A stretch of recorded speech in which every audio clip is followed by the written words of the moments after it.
My dears, welcome back to my channel. आज आपको इस वीडियो में हम इंग्लिश मॉडल पेपर के बारे में चर्चा करेंगे जो बेस्ड ऑन OMR सीट पर है। हाफ ईयरली एग्जामिनेशन अर्धवार्षिक परीक्षा के लिए OMR सीट पर जो है कैसे हम लोग भरते हैं। और आपको पता होगा कि बोर्ड एग्ज़ाम में जो है पिछली बार की भांति इस बार भी जो है 20 नंबर के मल्टीपल चॉइस क्वेश्चन पूछे जाएंगे। ठीक है, जिसमें आपके ग्रामर और प्रोज पोएट्री सप्लीमेंट्री से भी क्वेश्चन शामिल होंगे। तो इसमें 20 क्वेश्चन जो है मल्टीपल चॉइस क्वेश्चन होंगे। इस वीडियो में हम लोग उसी 20 क्वेश्चन को हम लोग देखेंगे। तो देखेंगे यहाँ पे प्रश्न है इंस्ट्रक्शन, निर्देश दिया गया है ऑल क्वेश्चंस आर कंपल्सरी, ये सभी प्रश्न जो है अनिवार्य हैं। This questions paper is divided into 2 parts, part A and B, यानी यह क्वेश्चन पेपर जो है 2 पार्टों में विभाजित है, पार्ट ए और बी। Part A consist of multiple choice question, यानी जिसमें पार्ट ए में आपको बहुविकल्पी प्रश्न देखने को मिलेंगे। ठीक है, और OMR सीट पे भरने को मिलेगा। तो उसी 20 बहुविकल्पी प्रश्नों को हम लोग देखेंगे। तो देखते हैं सेक्शन ए में आपको मिला है क्वेश्चन। ये देखिए, आपको पैसेज 2 तरह का मिलेगा। एक अनसीन पैसेज होगा जो आपकी किताब का नहीं होगा, एक आएगा आपकी प्रोज का। 2 पैसेज से पूछे जाएंगे प्रश्न। तो ये देखिए अनसीन पैसेज है। Read the passage carefully and answer the questions that follow choosing the correct option, यानी इस पैसेज को जो है गद्य को बहुत ध्यान से पढ़ना है और इसमें से सही आप ऑप्शन को चुन के उत्तर लिखना है उसका।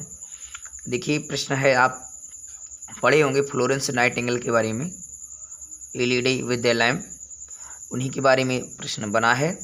Florence Nightingale was born on 15 May 1820 at Florence in Italy, and her parents called her after the city where she was born, यानी फ्लोरेंस नाइटिंगेल का जन्म जो है 15 मई 1820 ईस्वी में जो है फ्लोरेंस में इटली में हुआ था। ठीक है, इटली जो है फ्लोरेंस में है। And her parents called her, और उनके माता पिता जो है उसे पुकारते थे after the city where she was born, जहाँ वह जन्म ली थी फ्लोरेंस में, उसी नाम से वो पुकारती थी। हर सोल एम्बिशन, उनकी एकमात्र अभिलाषा थी in life was to be nurse, यानी जीवन में नर्स बनने की। यानी फ्लोरेंस नाइटिंगेल की एकमात्र अभिलाषा थी कि अपने जीवन में नर्स बनने की। She spend years visiting hospital after hospital, वह जो है ज़्यादा समय तक जो है ज़्यादा वर्ष जो है हॉस्पिटल, अस्पताल से अस्पताल तक भ्रमण करने में जाती थी। ठीक है, डे एंड नाइट, दिन रात जो है she visited every bed in the hospital to see that no patients was neglected, यानी दिन और रात जो है वह प्रत्येक बेड यानी बिस्तर तक, हॉस्पिटल में के प्रत्येक बिस्तर तक जाती थी। टू सी, देखने, that no patient was neglected, कि कोई जो है मरीज उपेक्षित ना हो। ठीक है, वह दिन रात जो है प्रत्येक बेड के पास अस्पताल में जाती थी, अस्पताल में प्रत्येक बेड के पास जाती थी यह देखने के लिए कि कोई भी मरीज जो है उपेक्षित ना रहे। एवरी नाइट, प्रत्येक रात, she would take her lamp, प्रत्येक रात वह लैंप लेती थी। And move from bed to bed, और बेड टू बेड जो है बिस्तर तक बिस्तर जो है वो लेके जाती थी। द सोल्जर्स कॉल्ड हर, सिपाही जो है सैनिक उन्हें पुकारती थी। The lady with the lamp, यानी लैंप वाली लड़की, औरत। The world remembers her by this name ever since, यानी संसार जो है उन्हें इस नाम से तब से पुकारता है या याद करता है। तो वही चीज़ है यहाँ पे फ्लोरेंस, इससे प्रश्न पूछा गया है कि Florence Nightingale was born at in Italy, यानी फ्लोरेंस नाइटिंगेल इटली में जन्म ली थी, रोम में, वेनिस में, फ्लोरेंस में, नेपाल में। तो फ्लोरेंस सिटी पर ही पैदा होने के नाते उनका नाम फ्लोरेंस पड़ गया था, तो वह इटली में है। तो आंसर आपका जाएगा सी, फ्लोरेंस।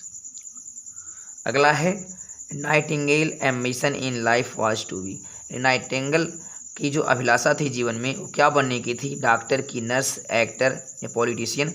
तो आप देख पा रहे हैं उनकी जो एकमात्र अभिलाषा थी, her sole ambition in life was to be nurse बनने की। तो यहाँ ऑप्शन हो जाएगा नर्स, परिचारिका। तीसरा प्रश्न है who called Nightingale the lady with the lamp, यानी कौन जो है नाइटिंगेल को ए लेडी विद द लैम्प के नाम से पुकारता था। आप देख पा रहे हैं लास्ट में कि the soldiers called her the lady with the lamp, यानी सैनिक जो है सिपाही the lady with the lamp के नाम से पुकारते थे। आंसर आ जाएगा चिल्ड्रन, सोल्जर्स, नर्स, डॉक्टर, तो जाएगा आंसर सोल्जर्स पर। सैनिक जो है उन्हें जो है लेडी विद द लैम्प के नाम से पुकारते थे। तो यह प्रश्न जो है इसी तरह से एक अनसीन पैसेज देगा और जिसके अंतर्गत 3 प्रश्न पूछेगा। बहुत ही आसानी से आपको उसका जवाब उसी पैसेज में मिल जाएगा। ठीक है, बस थोड़ा सा आपको ध्यान देना है। उसके बाद आपको ग्रामर पोर्शन के प्रश्न मिलेंगे, उसको देखेंगे। अगला टाइप का प्रश्न देखेंगे किस प्रकार का आएगा। Choose the correct options to answer the following, यानी सही आप विकल्प चुनना है और उत्तर देना है। Movie father was his watching है, ठीक है, इसको जो है हमें रीअरेंजमेंट करना है, व्यवस्थित करना है। तो कौन सही होगा। His father is a movie was watching, his father was watching A movie was, his father was watching A movie watching his father A movie was. इस तरह के सेंटेंस का रीआर्डिंग करने के लिए हम लोग देखते हैं पहले सब्जेक्ट कौन है, फिर सब्जेक्ट के बाद देखिए शैम्पू का फार्मूला आपको पता होना चाहिए, SEMPOO, ठीक है, SHEMPOO। तो अब से सब्जेक्ट होगा helping verb, main verb, preposition, object, other word. ये होता है पहले सब्जेक्ट आपको चाहिए। तो सब्जेक्ट कौन है, तो आप बोलेंगे हिज फादर। तो आंसर देखिए हिज फादर सब में है, सब्जेक्ट काम कर रहा है, ये तो वैसे ही गलत हो जाएगा क्योंकि सब्जेक्ट में आपका हिज फादर हो जाएगा, नाउन या प्रोनाउन हो सकता है। देखिए हिज फादर सब में है और हिज फादर अगर है तो वहाँ पे उसके बाद कोई सहायक क्रिया देखिए, तो यहाँ पे देखिए कोई सहायक क्रिया नहीं आ रहा है, ये मूवी आ गया, ऑब्जेक्ट आ गया, तो ये भी गलत हो जाएगा। अब यहाँ पे देखिए हिज फादर के साथ हेल्पिंग वर्ब नहीं है, ये भी गलत हो जाएगा। तो हिज, ये ऑप्शन नंबर सी जाएगा सही। क्यों, क्योंकि हिज फादर के बाद एक हेल्पिंग वर्ब आ गया और मेन वर्ब आ गया और इसका एक ऑब्जेक्ट आ गया। तो his father was watching A movie, उसके पिताजी एक पिक्चर देख रहे थे। तो इस तरह से आप ढूंढ पाएंगे सब्जेक्ट के बाद हेल्पिंग वर्ब, मेन वर्ब, तब ऑब्जेक्ट होगा। तो बाकी सब में जो है इस तरह से नहीं मिल रहा था, किसी में सब्जेक्ट था तो ऑब्जेक्ट आ गया था, किसी में हेल्पिंग वर्ब है ही नहीं, बाद में कर दिया है, तो ऐसे ही आप छांट पाएंगे। अगला है माई सिस्टर गाट, मेरी बहन जो है पाई highest mark in the class, यानी कक्षा में सबसे उच्च अंक। तो ए हो जाएगा and the none of these, ये आर्टिकल भरने के लिए आता है। तो सिंपल सी बात है, देखिए यहाँ पे हम लोग उस नाउन के हिसाब से जो है आर्टिकल लगाते हैं। अगर जो नाउन है वावेल से शुरू हो रहा है तो एन लगाएंगे, सिंगुलर से जो है कॉन्सोनेंट से स्टार्ट हो रहा है तो ये लगाएंगे। और द कहाँ लगाएंगे, जहाँ स्पेशल चीज़ होती हो, विशेष खास के लिए, एक होता है सुपरलेटिव डिग्री के लिए, ठीक है। अगर आपको कहीं पे एडजेक्टिव में EST दिखे तो समझ लीजिए वो डिग्री है, और डिग्री में सुपरलेटिव डिग्री में EST होता है। अगर सुपरलेटिव डिग्री में आपको EST देखने को मिले तो समझ लीजिए आपका आंसर द होगा, क्योंकि सुपरलेटिव डिग्री के पहले द आता है। तो आंसर हो जाएगा my sister got the highest mark in the class, ठीक है, कि मेरी बहन कक्षा में सबसे उच्च अंक प्राप्त की। यहाँ द क्यों लगेगा, क्योंकि EST लगा है, सुपरलेटिव डिग्री है, ठीक है, और सुपरलेटिव डिग्री के पहले जो है द लगता है। उसके बाद आएगा प्रश्न स्पेल्ट और मिस स्पेल्ट वाला, जिसको करेक्ट स्पेल्ट भी कहते हैं। Which word is correctly spelled, यानी कौन सा शब्द जो है करेक्टली में सही रूप से स्पेल्ट माने उसकी वर्तनी शुद्ध है, स्पेलिंग किसकी वर्तनी। अब कभी कभी मिस स्पेल्ट कहता है। मिस स्पेल्ट में क्या होता है, 3 ऑप्शन सही होंगे, एक जो है गलत होगा। और करेक्ट स्पेल्ट में क्या होता है, एक सही होगा, करेक्ट होगा तो एक करेक्ट हो सकता है, बाकी इनकरेक्ट होंगे। तो देखें ग्रामर की स्पेलिंग गलत है, क्योंकि GRAMMAR आ रहा है, ये गलत हो जाएगा। वैसे ही कोलिग माने आपका सहकर्मी होता है, ये भी गलत आपका स्पेलिंग कोलिग का। अब देखें साइंस का स्पेलिंग सही है, क्योंकि SCIENC साइंस की अंग्रेजी सही है। बाकी बिलीव का स्पेलिंग गलत है, BILEVE होता है, ठीक है, देखिए BELIEVE, बिलीव माने विश्वास करना, इस तरह से होता है, ये गलत है। इस चीज़ को आप ध्यान देंगे, ठीक है, ये गलत हो जाएगा। अगला है प्लीज डू इट क्विकली, कृपया इसे शीघ्रता से करें।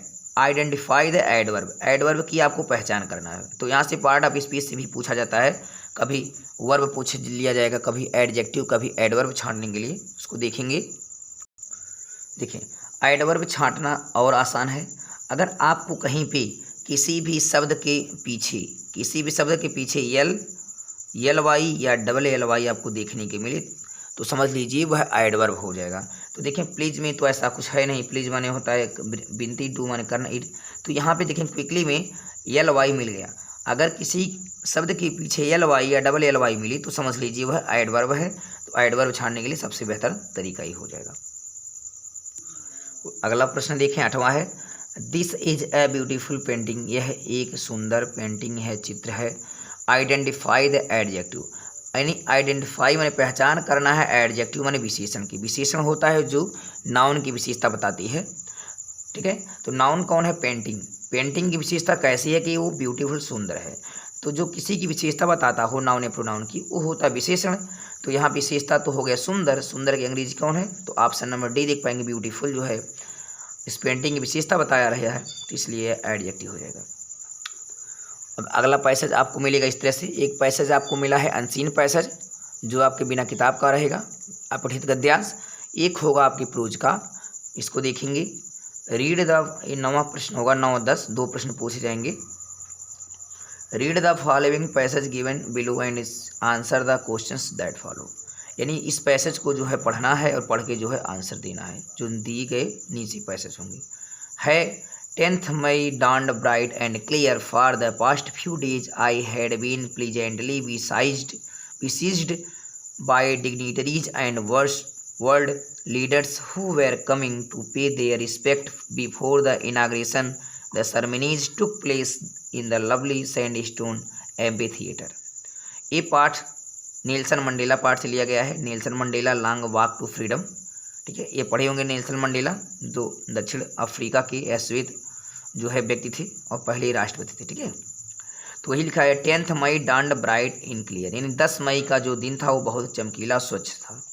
For the past few days I had been presently besieged by dignitaries and world leaders who were coming to pay their respect before the inauguration, यानी पिछले कुछ दिनों से मैं प्रसन्नतापूर्वक संसार के गणमान्य लोगों एवं नेताओं से घिरा रहा।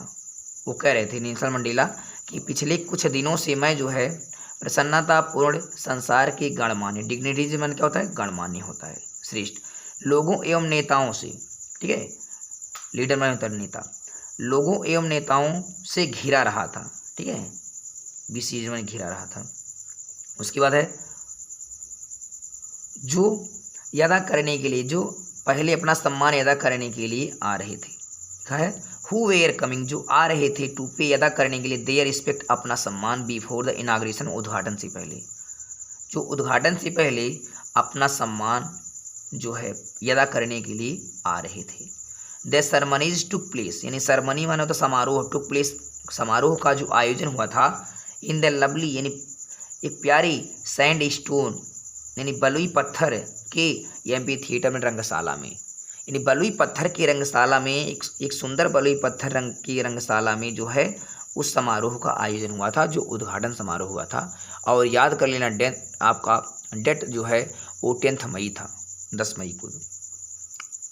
नेल्सन मंडेला जब राष्ट्रपति बनते हैं तो उनके सम्मान में जो है उद्घाटन होता है 10 मई को, और दूर दूर से गणमान्य लोग जो है उनको सम्मान करने के लिए आते हैं, ठीक है। और यह कहाँ उद्घाटन हुआ था? तो आपको पता होना चाहिए, सैंडस्टोन एम्पी थिएटर यानी बलुई पत्थर की रंगशाला में, प्रिटोरिया की बिल्डिंग में हुआ था। इस चीज़ को आपको ध्यान देना है।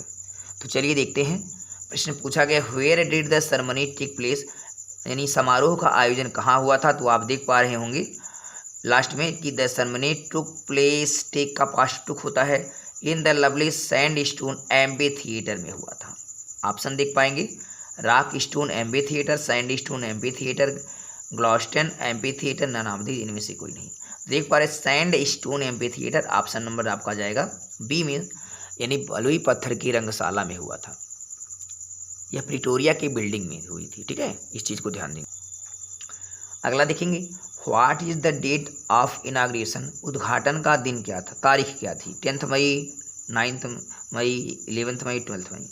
तो 10 मई को देख पा रहे होंगे आप, ऊपर सबसे पहले लिखा 10 मई, ठीक है। 10 मई को उद्घाटन हुआ था, तो ऑप्शन नंबर आपका बी जाएगा, 10 मई।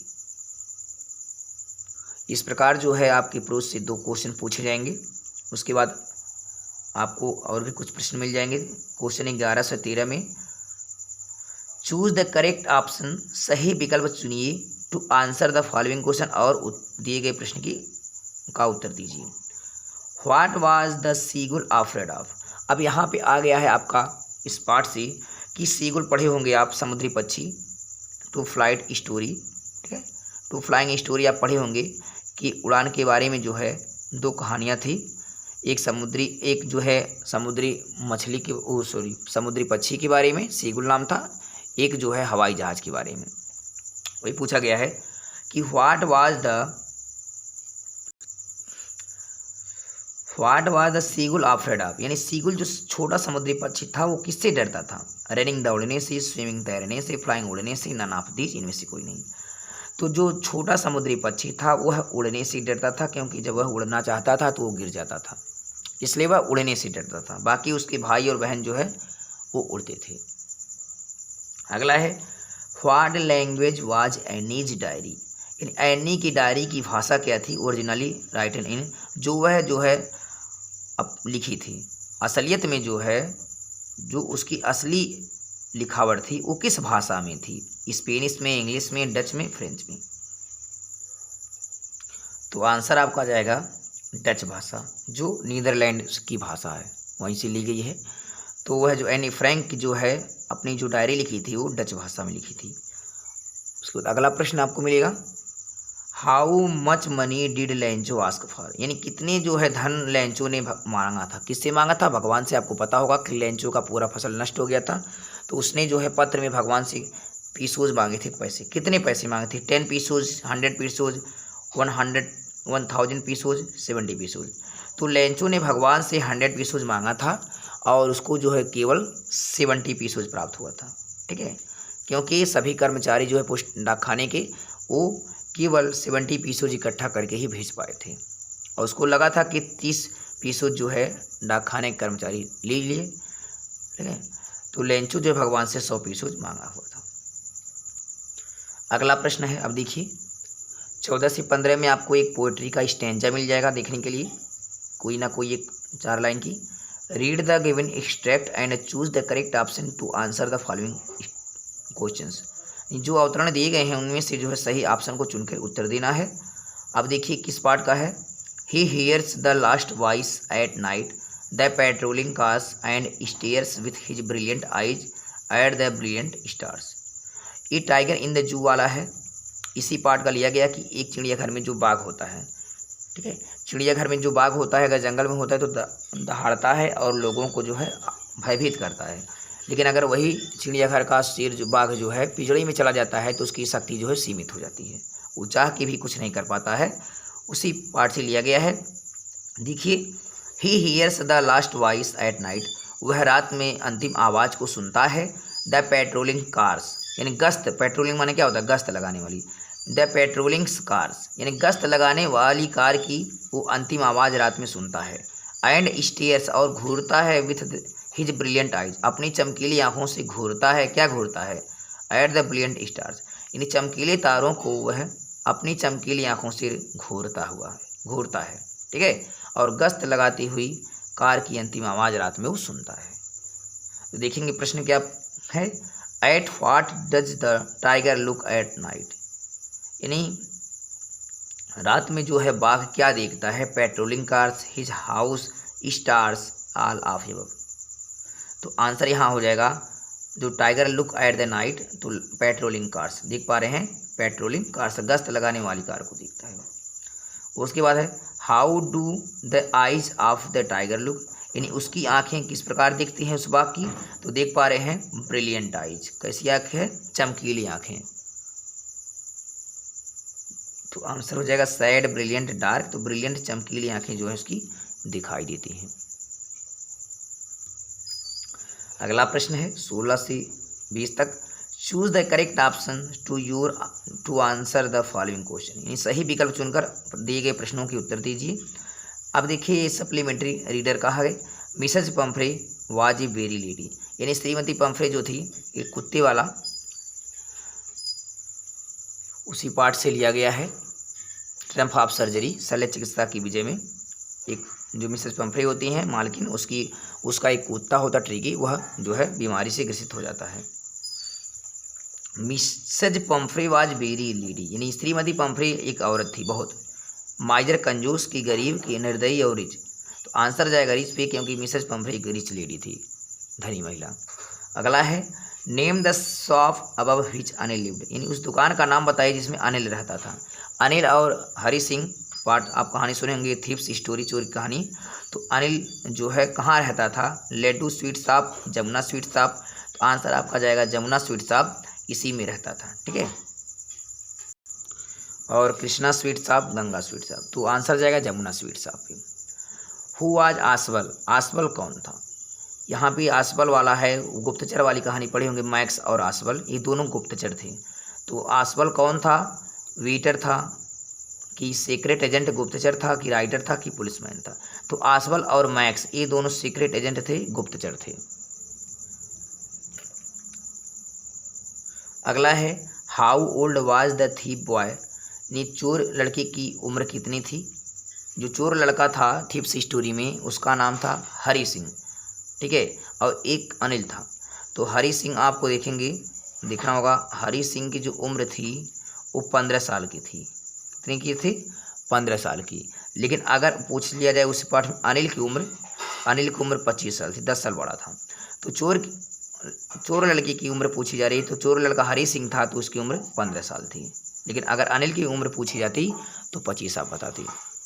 अगला है इस प्रश्न का आखिरी जो है question, what was Griffin, Griffin कौन था। तो ग्रिफिन उस पॉट का नाम लिया गया है फुटप्रिंट्स विदाउट फीट, जिसमें एक वैज्ञानिक होता है ग्रिफिन, जो है एक दवा की खोज करता है जिसको खाकर इंसान अदृश्य हो जाता है। तो ग्रिफिन एक वैज्ञानिक था, ठीक है, साइंटिस्ट, क्लर्जीमैन, शॉपकीपर, लैंडलॉर्ड। तो एक ग्रिफिन क्या था, एक साइंटिस्ट था, एक वैज्ञानिक था। इस प्रकार से आपके 20 मल्टीपल चॉइस क्वेश्चन पूरा हुए। इसी तरह से आपके बोर्ड एग्जाम में भी पूछे जाएंगे। बस फ़र्क ये है कि छमाही पेपर का प्रश्न है और वार्षिक में जो है थोड़ा सा सिलेबस और लंबा हो जाएगा। बाकी सेक्शन बी में आपको क्वेश्चन आंसर मिलेंगे, जिसमें आपको जो फिर पैसे से क्वेश्चन आंसर छाटना है, लॉन्ग आंसर, शॉर्ट आंसर देखने को मिल जाएगा, एप्लीकेशन एससी मिल जाएगा, कुछ ट्रांसलेशन मिल जाएंगे, कुछ और ग्रामर के एक्टिव पैसिव मिल सकते हैं। तो आई होप ये वीडियो आपको समझ में आया होगा। अगर ये वीडियो आपको समझ में आए तो इसको लाइक, शेयर और कमेंट करें, और कमेंट के माध्यम से बताएं कि आपको वीडियो कैसा लगा। इसी तरह की वीडियो को आप देखने के लिए चैनल को सब्सक्राइब कर दें, बेल आइकन्स को भी प्रेस कर दें, ताकि आने वाली हर वीडियो की नोटिफिकेशन आपको समय से मिलती रहे। बोर्ड एग्ज़ाम काफ़ी नज़दीक आने वाला है, इस प्रकार इसलिए जो है आप लोग ज़्यादा से ज़्यादा प्रैक्टिस करें, ताकि आपको पता लग पाए कि किस चैप्टर से कितने प्रश्न पूछे जाएंगे। तब तक के लिए take care, thank you, good bye.